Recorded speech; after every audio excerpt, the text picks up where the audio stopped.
Austatud Riigikogu esimees, head kolleegid ja hea televaataja.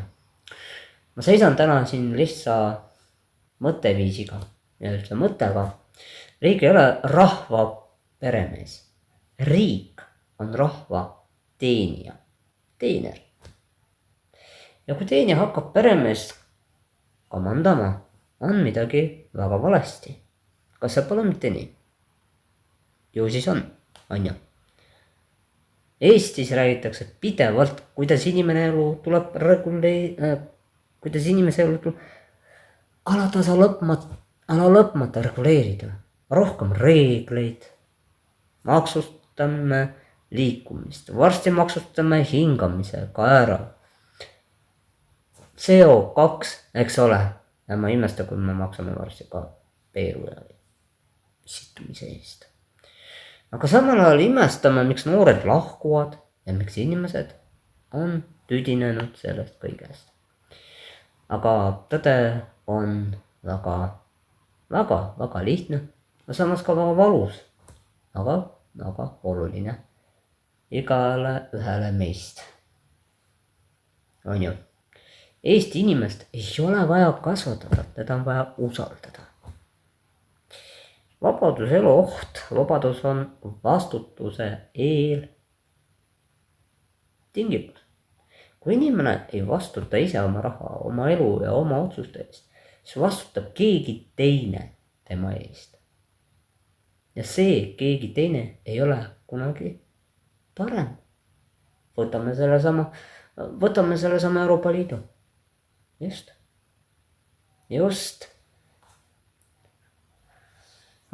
Oletan, et Peeter ei tee mitte midagi selleks, et elu endal paremaks muuta, siis teda hakkab kes juhtima, väga õige. Kaja Kallas. Või siis mingi Anastasia või ma ei tea kes on ju. Aga seda ei ole vaja, Peeter tahab ise olla enda peremees. On ju. Tead, kui inimene ei vastuta, jah, tõesti, nii ongi. Ta ei saa lihtsalt elada, kui ta ei saa.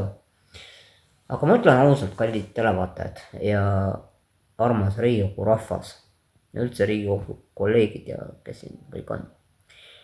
Meil ei ole liiga vähe riiki, meil on liiga palju riiki vales kohas ja liiga vähe seal, kus seda päriselt vaja on. Riigi ülesanne ei ole olla mingisugune lapsehoidja või miskit muud. Riigi ülesanne on tagada turvalisus, on ju, tagada õiglus ja hoida käed eemale inimese elust ja pensionist. Nii palju kui vähegi võimalik. Digiriik ei tähenda digikontrolli, nagu seda tehakse juba Ameerikas. Me ei pea olema nagu ameeriklased. Vabariik tähendab seda, et me ei sõltu teistest. Innovatsioon ei tähenda tsentraliseerimist. Seesama, et QC siis on ju. Vastama siis mingisugune asi on. Ja hoolius ei tähenda sundi ja piiramist ja keelamist.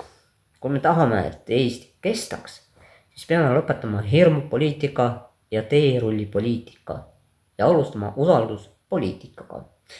Vähem käskusi, vähem keelde, vähem sundi, rohkem vabadusi, rohkem vastutust. Ja loomulikult ka rohkem Eestit. Eesti eest ikka EKRE. Kes meid hoiab? Muidugi EKRE. Kui sa tahad olla kursis ja tahad olla meiega, vali EKRE Eesti eest.